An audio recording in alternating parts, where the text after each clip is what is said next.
So with that, I would like to bring to you our first presenter, Miss Wendy Carrier with Hire Like a Champion. I've got this. Okay. Good morning, Orlando Million Cups. I love this group, and I am a part of my Million Cups back home in Mishawaka, Indiana, right out. Yes, yes, and it's an honor to speak today, so thank you. I am here to talk about Hire Like a Champion, which is a business I started in 2024 to connect small and mid-sized businesses here in the U.S. with Filipino virtual assistants. And before I tell you about how Hire Like a Champion works, I'd like to tell you about why I started it. You see, I started it out of need. Hire Like a Champion is actually my second business. My first business I started in 2008.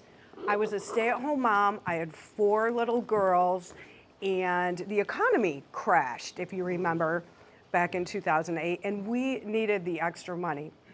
I started an e-commerce business, which took off a lot faster than expected, which was amazing and exciting to me, but also a bit overwhelming. I had no systems, I had no support, and I had no idea how to scale that business. You see, I'd never run a business before, and my kids started, I overheard one of my daughters complaining to my husband one night, "I never see mom anymore. She's always on her computer. She's always on her phone," which was true. I took phone calls in lines at amusement parks.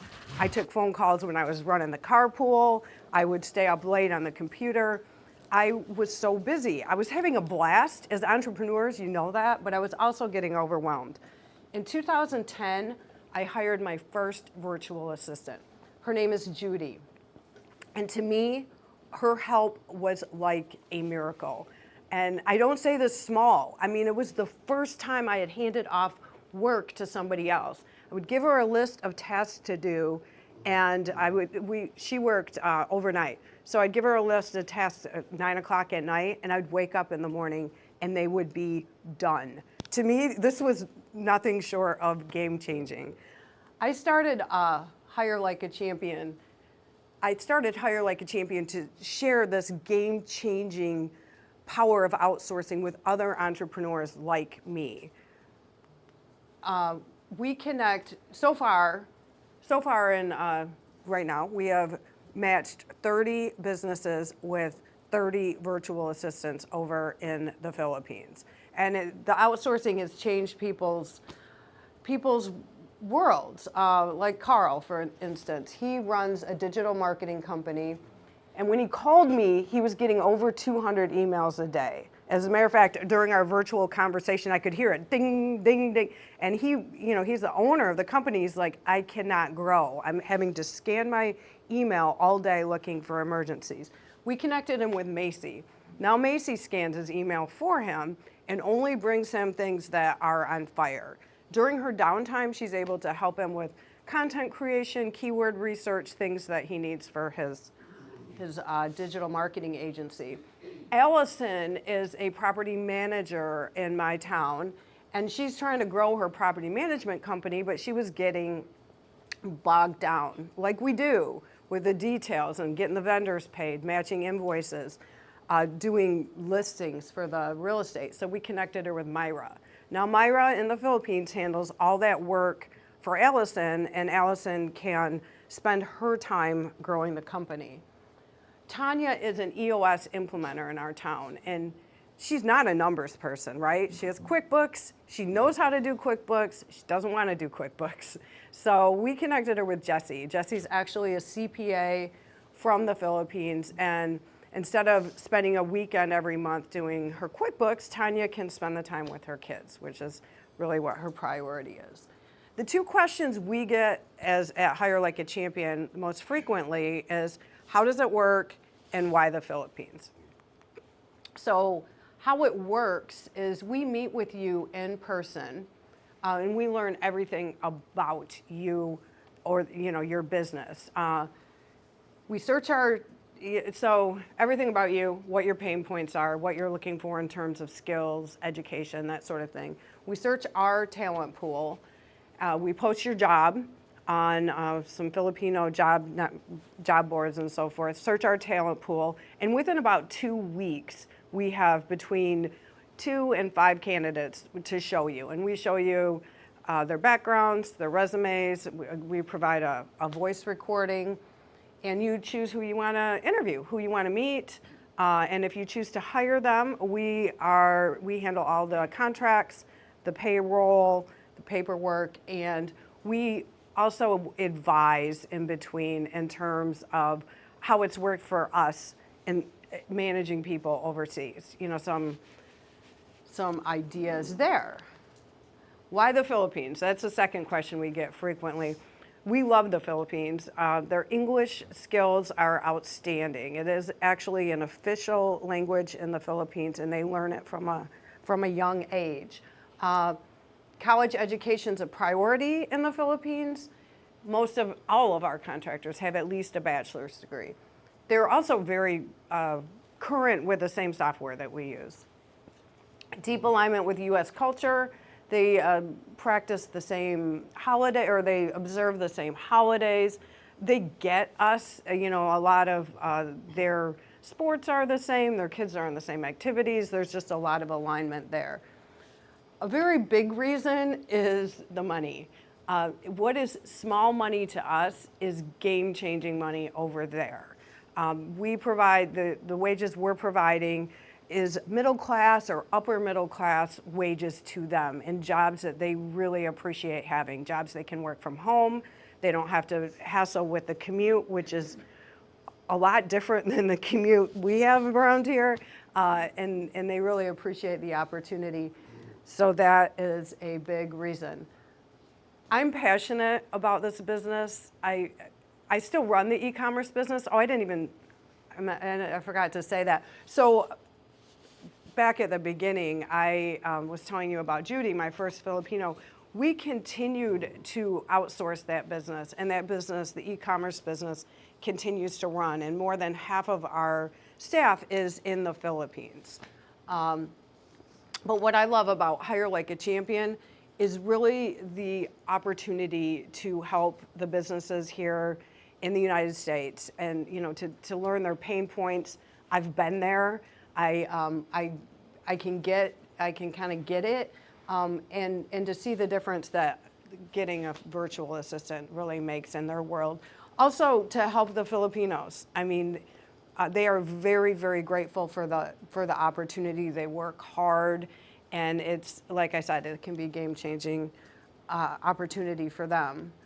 So at Million Cups, you're supposed to bring a challenge, and we all have them. I have all the challenges that a person starting a business could have. Technology and systems are still a challenge, but my biggest challenge is growth.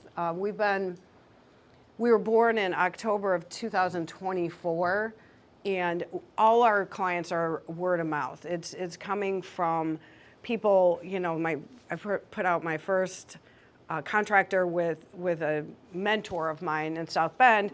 She did such an amazing job. He told his friends told his friends. It's been a lot of word of mouth, which is great, but it's a little bit limiting. I mean, I'm just one person.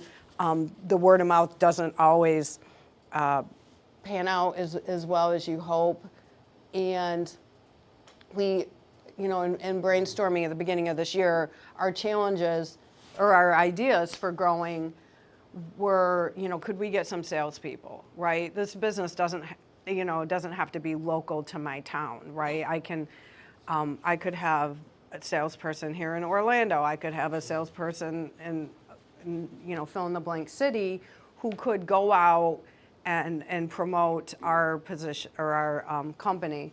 It's one idea that we had. And the other one is marketing. We haven't done any paid marketing at this point at all. So, some things that come to mind for me based on my experience with my e-commerce business is email marketing is effective. Social media marketing, maybe we could hire a lead generator.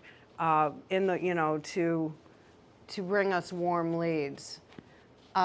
One person suggested educational presentations, which I think could be good. I think one of our challenges with the business model is a lot of people just can't picture it, right?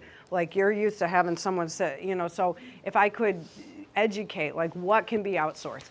How do we outsource? So those are my challenges, and I love the Million Cups group because y'all can give me ideas, solutions, and I can answer any questions that you have.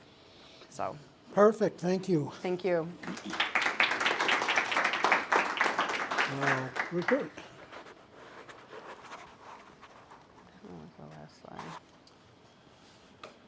Rupert Magnot from Orlandopreneur. Thank you so much for coming. So you're still based in Indiana, Correct. right? Okay, and you're here as a goodwill tour. I love Florida. We come down every year for the month of February, so Awesome. I thought this would be a good opportunity. Okay, great. Yeah. Well, welcome.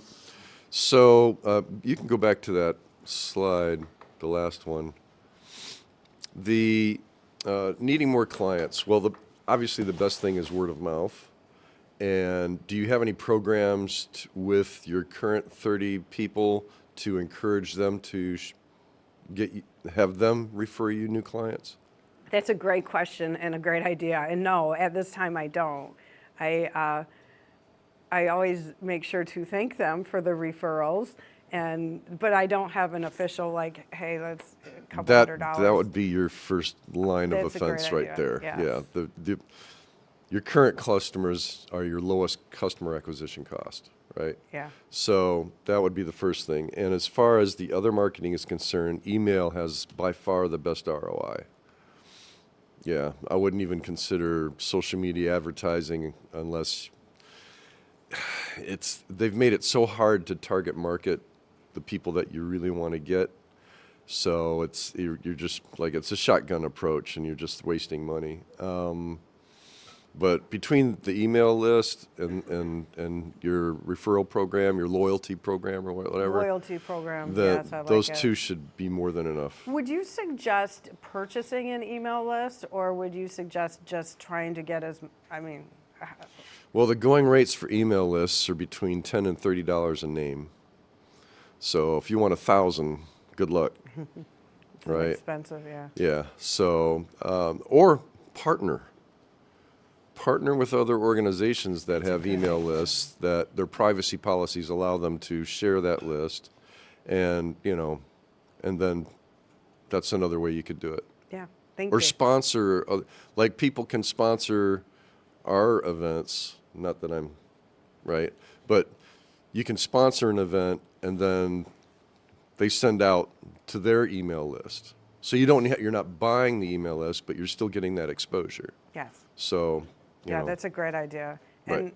thank you. It reminds me of something I did a long time ago in the e-commerce business, where I partnered with someone. He had a really big, had a digital book, and he had a really big list of people who would be interested. And so I gave him, like, we split 50-50. Yeah, anybody on his list. That's a great idea. Thank you. I talked to Jane Tracy in the back. She's with the Orlando Public Library. You can't imagine the amount of information they've got there, including targeted email lists. And she could probably help you going back home with your local libraries, how you find all that information too. And I'll talk to you later because I know a guy who's an expert at both YouTube and Google as far as social media advertising is concerned.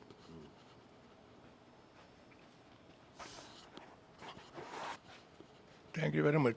What you are doing is fantastic. You are on the right track.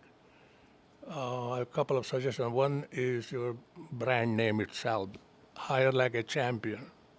I was confused till you explained to me the detail. I should be able to get it like that. So we'll talk about that. Other thing is scaling. You are one person. That's all the time the problem, scaling.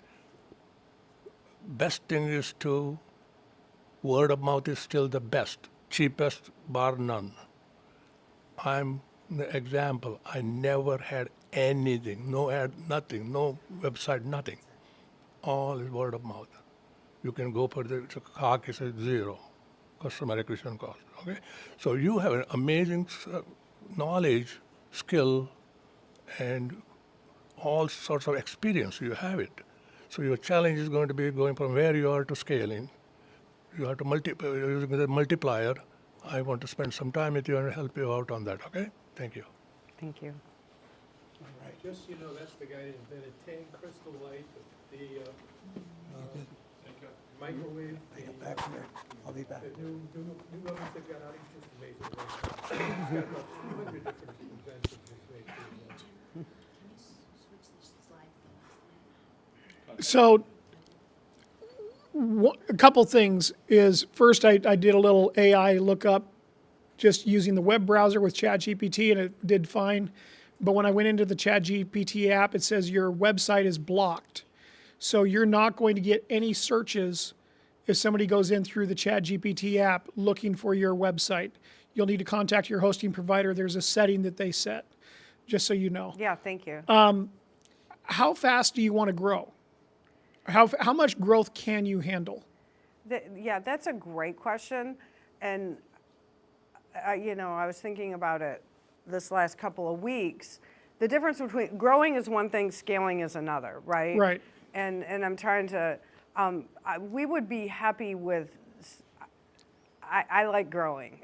We would be happy to see some growth because we can figure it out, Right. on our side. So there's some really simple things that you can do. It's going to take a little bit of outreach, and if you use AI, it's going to make it a lot faster.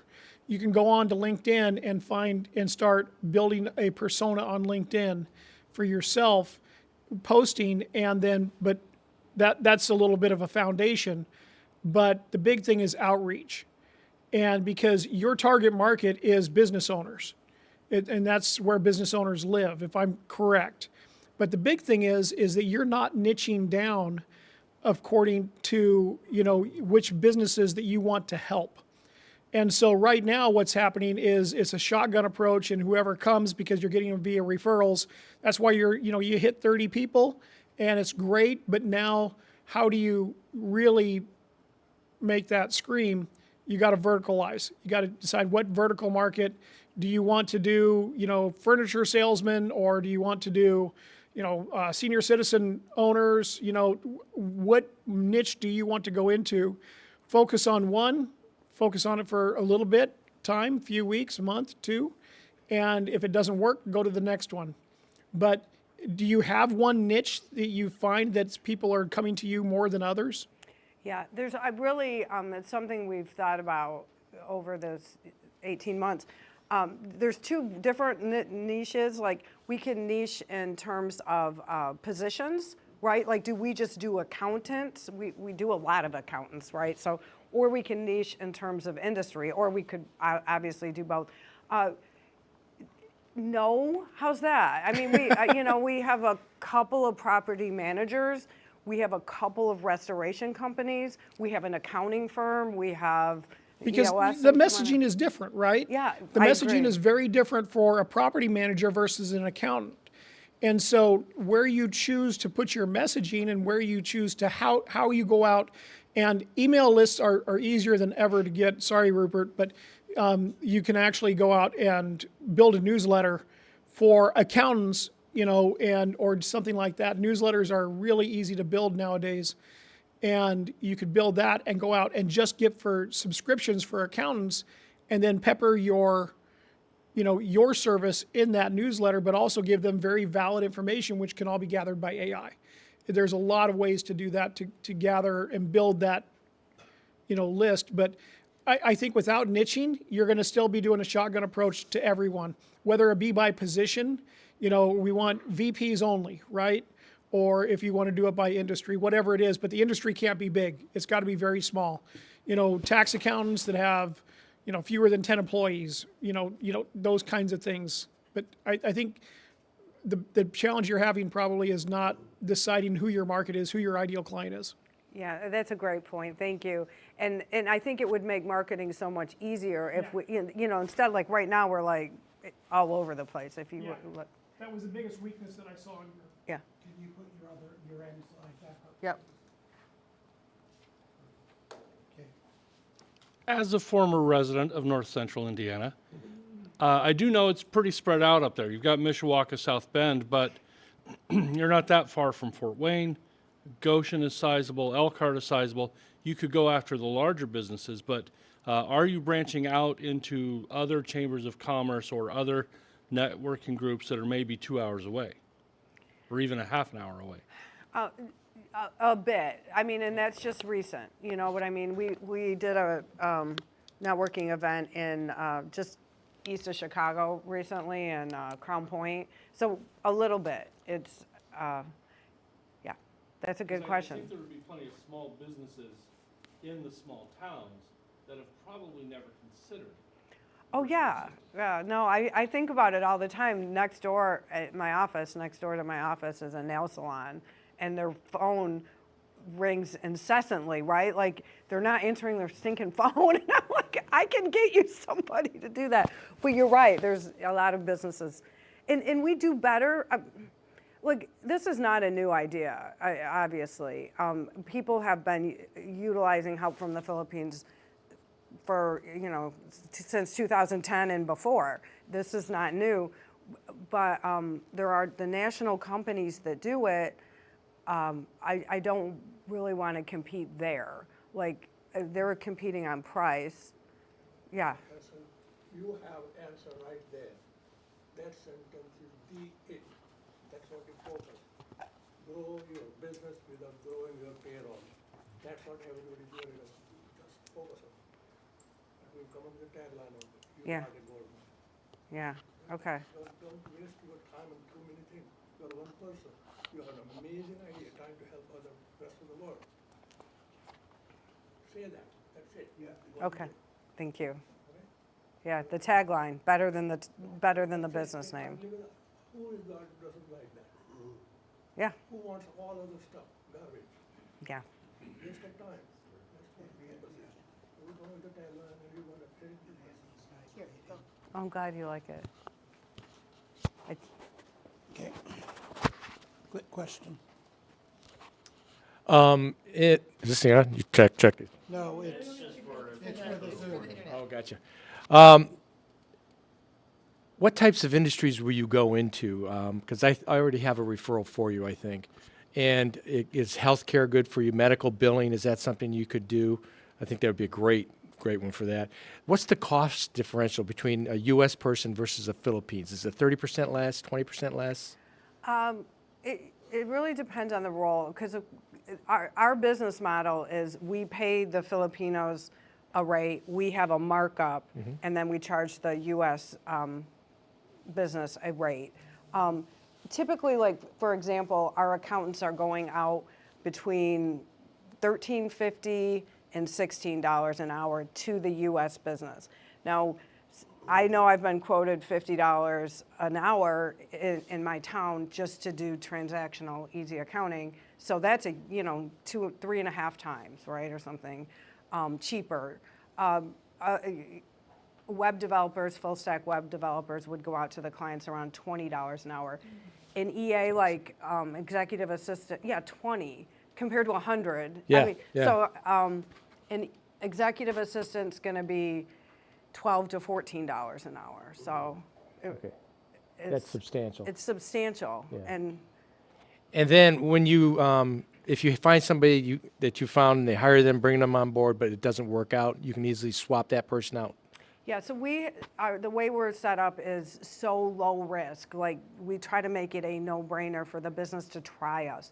So there is no penalty.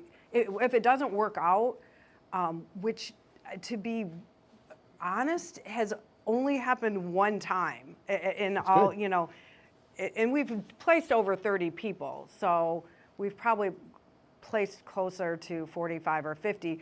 But quite a few of them were there to cover a maternity leave or get a website up and running that, just project-based. So it's rare that it happens, but we guarantee that we'll get somebody else right away that they agree with. And there is no long-term contract, so there's no penalty for stopping, if that makes any sense. Some of the bigger companies will have you have to pay a whole month, and we don't do anything like that. I try to make it real easy to try. In all industries, like, there's no we'll search for anything. I had one person, the oddest job we had. Sorry, am I going over? Yeah, okay, I won't go. I'll stop. I want to respect So their time. tell us how we,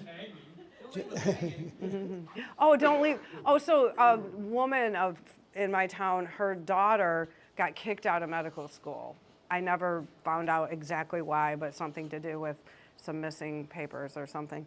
But she needed to reapply worldwide to other medical schools, and medical schools that would accept her. Anyway, we hired a medical student who knows how to apply to, which I guess it's real time consuming and tedious. So we hired somebody to help her get back into medical school. perfect. Yeah. So what can we, as the Orlando community of 1 million cups, do to help you? Yeah, you just did it. All right. I mean, thank you. Yeah, thank you. Thank you so much. Good luck. Give that to Jason right now. All right, good morning, everybody. My name is Jason Quint. I am a business coach, but unlike other business coaches, I coach a system. So when the slides get up, you'll be able to see what my bio is and all that stuff. The difference between what I do and a typical business coach, the business coach relies on their specific experience, right? They may have done 5 things, they may have started 5 businesses, but it's in the scheme of things, it's a relatively small amount of experience that they have. And when you hire them, you're hoping that they can take their experience and apply it to what you're doing and help you. And sometimes they can, and sometimes they can't. Right? The difference between what I do and what the business coach does is I have all that stuff too. I have all my experience, but I also have a proven system that's been around for 2 decades that we've implemented with 31,000 clients. We've held more than 300,000 full-day sessions to deliver this content. And so we've sort of figured out the best, the fastest, the easiest way to get what needs to get done. We good to go? Okay. So EOS, she mentioned that one of her clients was an implementer like me. We'll go ahead and we'll do the background. So I spent most of my life, 25 years, as a corporate executive. I was a CFO and COO with Home Depot, Bed Bath & Beyond. I was in charge of their business-to-business business. They acquired 2 businesses that added up to $65 million, and we ran that organically to $175 million over 5 years.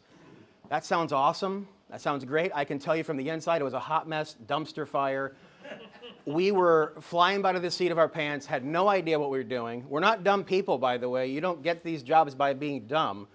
But the same token, there were 5 people on our leadership team, all worked for very large companies, all very successful, all very smart. We were just trying to figure it out and doing the best that we could. And I will tell you, we did it ultimately because there was the results. But I tell you, there was so much collateral damage we probably could have brought up on war crimes. Because it was just difficult. We didn't have a system, we didn't have a process. So that's what ended up, that whole mess, dealing with corporate, I said, I hate this. I'm going to quit. I bought a business. I started 4 others. And I started to run EOS in my business because, lo and behold, all those same problems that were happening in this bigger business were happening in my small business. I'm like, what the heck is going on here? I'm smart. What's wrong? So I bought a business. It tanked a little bit with COVID and everything else. We brought it back up. I started another business. I started another one. So we've done some things in the world. Running EOS is the only reason why I was able to do what I did, in my opinion. It gave me some system. It gave me some process for what that is. So, and I have the sheriff's star over there because I did some public service earlier before I ascended the corporate ladder. I was a 911 operator up in Gainesville for Alachua County. So, and yes, I do have some stories. So the big question obviously is what is EOS? Has anybody ever heard of EOS? Anybody familiar with it at all? Okay, a couple hands, that's good. It starts with the realization that, like business owners, your business is going to be limited by what you individually can do. And there are these frustrations that we have found that are very, very common. While there's a long, long list of them, there's 5 of them that really sort of apply all over the place. The first one is we're not really feeling like we're in control of the business, that the business is in control of us. It's leading us around like a leash, right? And the business itself, it requires like what I call like executive heroics, that you have to have this savior come in or some masterful leader to rescue you and take you to the promised land, right? So that's lack of control. The other one is is the people side of it, all right? Is that I've got some people working for me 83% of all the problems with people in a business come from people. And so if you have people, you're going to have problems. And even if you're by yourself, you're a person, you've got problems. But what happens is the frustration is they're not doing what I want them to do. They don't feel like they're like accountable to anything. I'm not getting what I want out of them. I'm paying a bunch of money to have them, right? Employees are not cheap. And then, for some reason, my bullets got off. Profit, and not enough of it is usually. I've never met somebody who says I have too much profit. You may know somebody like that, I don't. But what profit really is the consistency of achieving goals. Like, we did it once, and sometimes it was like, oh, it was a fluke. I don't know how we did it, but we actually achieved that goal. It's how do you achieve them repeatedly, predictably, over and over again? That's how you can scale a business. And then this concept of hitting the ceiling, right?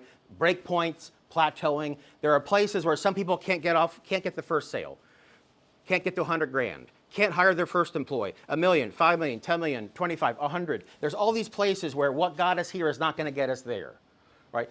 And to the point of you can only go so high as what you can take it. EOS is like a ladder that allows you to reach higher than you would be able to all by yourself. And then finally, this concept that we're waiting for Superman. We have tried all this stuff, and nothing seems to work. This is one that's like the most insidious because it's like this death spiral where you come through. It's like we've tried all this stuff, and then when something actually comes in that might actually work, it's like, well, we've done like 5, 10, 15, 25 things. Nothing works, and it's like this depression that you can swirl down into.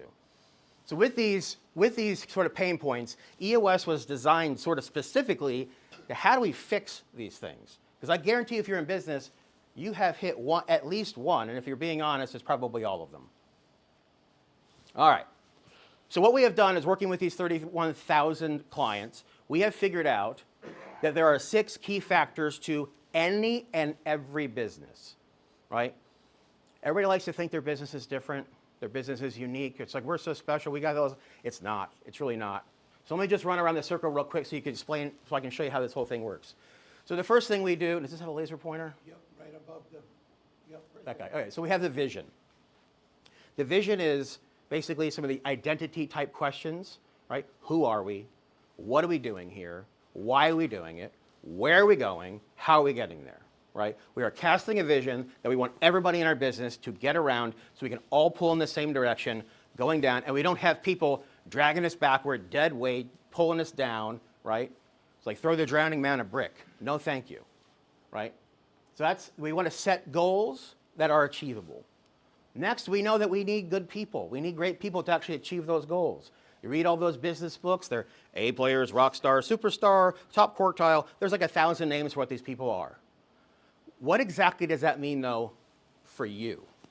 What exactly does it mean for your business and also the role? An accountant, a salesperson, a customer, all very, very different type of people. How would you know if you found the right person? Most people can't answer that question. Then we got the data. Data is simply a scorecard, KPIs, metrics, tons of names for these things. But the goal is we want to stop making decisions based on opinion, feeling, our ego. My brother's business did this. This is the way we've always done it, all that stuff. We want to start to inform our decisions with data, information, facts, not just opinion. And then finally, when all these 3 things are kind of working really well, we have issues. And those are the things that just simply need to get solved. What happens is our business becomes super, super transparent, that the things that are blocking us, preventing us to move forward, we just simply call them issues. And get ready, we've got some amazing technology that you've never heard of. We make a list. I mean, blow your mind, right? These are simple tools that when in concert, they form this amazing intricate web that they all play together. But the main thing with issues is we want to get to the core. We want to pull the root out by the core, not the stem and have it grow back 10 seconds later. Because we want to solve it permanently. And I got Jim's permission, we're going to do something a little bit different with my talking time. I'm going to actually go in, I'm going to teach a lesson on this to give you a sense of exactly what some of these tools are. And then process, it's everybody's favorite, right? But this is how you scale a business. This is how you do 3 things 1,000 times rather than doing 1,000 things 3 times, right? We want to be able to repeatedly do this. We want to train our people on it. And once we get those things figured out, we want to train them, test them, measure them. Are they doing these things appropriately? And then finally, traction at the very bottom. And it's no coincidence. We want to grab this vision, this lofty thing, and drag it down to the ground so we can actually accomplish it and do something with it, right? And this is the actual setting of goals. It's the slow and steady progress of how do we have a meeting that doesn't suck, right? And one of the tools of how you have a meeting that doesn't suck is we're going to talk about here just a second. So, an issue. The first thing with an issue is, my recommendation to you is in your business, in your thing, in your life, you just get down and write down a list of all the things that are preventing you from getting where you want to go. And hopefully, if you thought long and hard enough about it, you've got a list of like 50, 80 things on that list. If you've got 3 or 4, you haven't done enough work to figure out what your problems are. All right? So we first get that list, okay? We got that list, right? We're off track, sales are off track, all that good stuff, right? We have this system that we call IDS, which is we identify the issue. Identifying is so if we just say, hey, like sales are off track, it's more than just that. Like there can be 1,000 things. We want to get to the root of why sales are off track. So you got to ask, well, why is that? Why is that? Well, you ask why a bunch of times to sort of peel back the layers of that onion. Once we have figured out what that core issue is, we discuss it. All right? And then we move to solve it. Now here's like 2 rules that will help you in your very next meeting coming out of this. If you're like me, you can just like discuss the hell out of something. You go in circles and circles and circles and circles, and this is, I mean, tell me if you've ever been in a meeting like this. We've been here for like 2 hours. This was supposed to be a half-hour meeting. I don't even know what we're talking about anymore. We've gone down so many tangents, so many rabbit holes. We've talked ourselves in circles, and I got to go because I got like actually stuff I got to do today. And so you leave the meeting, and you're like, I don't really know what we talked about or what we did. We had this goal like to talk about this. We never actually solved it. We never actually figured out what the problem, like, wasn't productive. So how you prevent this from happening is the 2 rules. First, we got to figure out what the core is. That's the one, because that we actually solve the actual problem rather than a variation, a flavor, a symptom. We want to get to what's actually happening. Once you do that, we get into the discuss. Well, we prioritized. We figured out that one. Wonderful. So discuss. The first rule is, in discussing an issue, you do not repeat yourself. Let me say that again. You don't repeat yourself. But why is that? Because if you repeat yourself, all you're doing is politicking for your particular position. So think about the whole goal of discussing is, if you're putting together a puzzle and you didn't have the benefit of what the picture on the box looked like, and you're trying to figure it out, we're adding pieces. And our goal is to add as many pieces as we can, new nuggets into the discussion, to get the puzzle as big as we can to figure out what it is. If you're repeating yourself, you're taking the same piece, plugging it in over and over. You don't need that piece again. It's there, right? The second rule is, as soon as you're not adding any more pieces to that puzzle, no more new nuggets, no more new learning, and that conversation becomes redundant and you start repeating yourself, you cut the discussion off and you actually stop. That's what most people don't do. Even the really high-performing teams can get sucked into this thing. You actually have to stop discussing and you mentally say, all right, we are moving into solving mode now. And that allows you to actually, and then here's the other one, like big surprise, right? You actually have to decide what you're going to do. You actually have to decide what you're going to do in the solving. And then you assign that to one person and one person alone. It is their responsibility and their accountability to do it. And then in your next team meeting, which in EOS we have regular meetings, that's a to-do item, and you've done it or you haven't. And then it's an accountability issue. So if you do this, you can use this tact in your very next meeting, not repeating yourself. When the conversations become redundant, you cut it off. You actually make a decision about what you're going to do to solve the issue, and then you assign somebody to do it. You will make an immense amount of progress. If there is any secret sauce to what EOS is, it is this method. So I give it to you to use, to be more productive, to improve yourself in your very next meeting. So that is one of the tools. We have 20. That's one of them. But they're all like, was that complicated? Was that like earth shattering, like, oh my gosh, how am I ever gonna figure this out? No. And it's honestly, until I said like, oh, don't repeat yourself, it's like, duh, how obvious. But until somebody actually says it to you, until you don't know what you don't know, until somebody says, oh, well, it makes so much sense when you say that, that's kind of how like all of EOS is for the most part. It's simple things that are not, but they're not easy to do, if that makes sense. So we have a process of how we do this. We've got a book. I brought 2 copies with me. If anybody wants one, free. It's all in here, right? Everything that we teach and everything we had to do it, it's all in here. If you like the movie version, I'm happy to spend 90 minutes with you, and I'll go through the movie version of the book. The first chapter kind of lays out in a little bit what I just laid out. But as a professional implementer, this is how we work with our clients. We work in full-day sessions. So it's 7 hours plus or minus an hour. We start off with like kind of like a little overview, right? And then we have a focus day. Over the course of these 90 days, this is kind of like the foundation of EOS, right? It gets paid by the session day, right? So there's no huge upfront. And get this, right? So here's in our process, we've done this 31,000 times. One of our things in our process is to have a guarantee, right? It's designed to eliminate sales objections, right? Our guarantee is if you don't find value, number one, there's no contract. So while this whole process takes 2 years typically, some people finish faster, some people don't finish, or like the accountability from the outside coming in. So they 5, 10-year clients. There's no contract. You don't pay me in advance, only if I deliver value after the fact. Who does that? Nobody. Everybody wants 10 grand up front. Everybody wants 20 grand up front to do their little magic thing. And you just have to trust that they can do what they say they can do. And then once you get the foundation in, then it's just mastery. It's just mastery. It's going deeper in the business, taking it all the way to the ground, so that way every single person in the business has a number they're being measured by, understands how they fit in, they understand where the business is going, and they bought into it, right?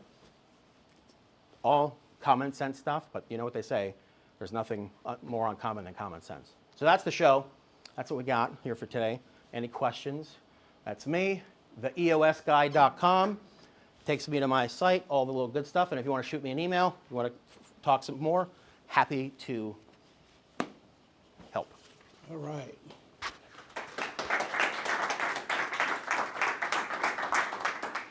Hey, Jason. Thank you for presentation. It was very helpful and interesting. My question is, how do you make money? So I charge. What are your price points? You said that. Yeah. So every implementer has their own. It's 3,500 up to 15,000, depending on who you hire. So that's every day. That's 8 hours. So it's I charge by the day. So I spend a full day with you, and I charge. And my rates right now is $4,000 per session. Okay. Thanks, Jason. This is a great process. I have used it. I know a lot of people are using it. Amazing process. It all starts at the top. CEO or founder or whoever it is should buy into it 1,000%.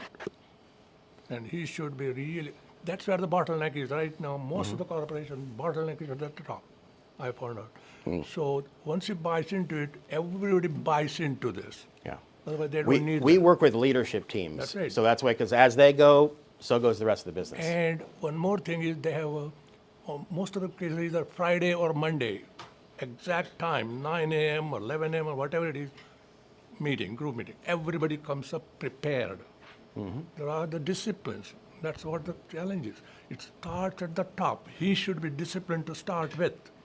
I can guarantee you that majority of failures right at the top.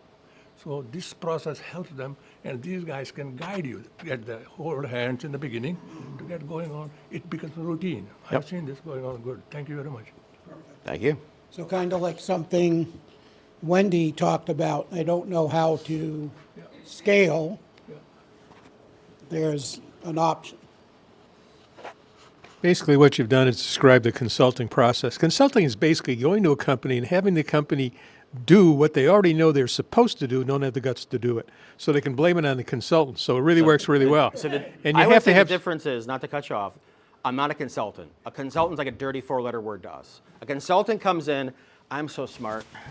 I know exactly what your problem is, do this. They're like the pinch hitter, the guy off the transfer portal. I'm a teacher, a coach, a facilitator. I'm not trying to I ask questions, but I'm not trying to lead you to the place I think you should go. Because if we're a leadership in the business, nobody knows your business better than you do. And 99% of the time, the answers are in that room. They may need to be pulled out. They may need to be massaged up, rearranged, shined up. But no consultant's going to come in and be like, oh, yeah, I know exactly what your problem is. No, after I'm 10 going to seconds of work. disagree with you. And we're arguing semantics here right now. Consultant has to see what's going on and evaluate it and what the company wants to do. Where are they in that process? And obviously, you got to measure stuff too.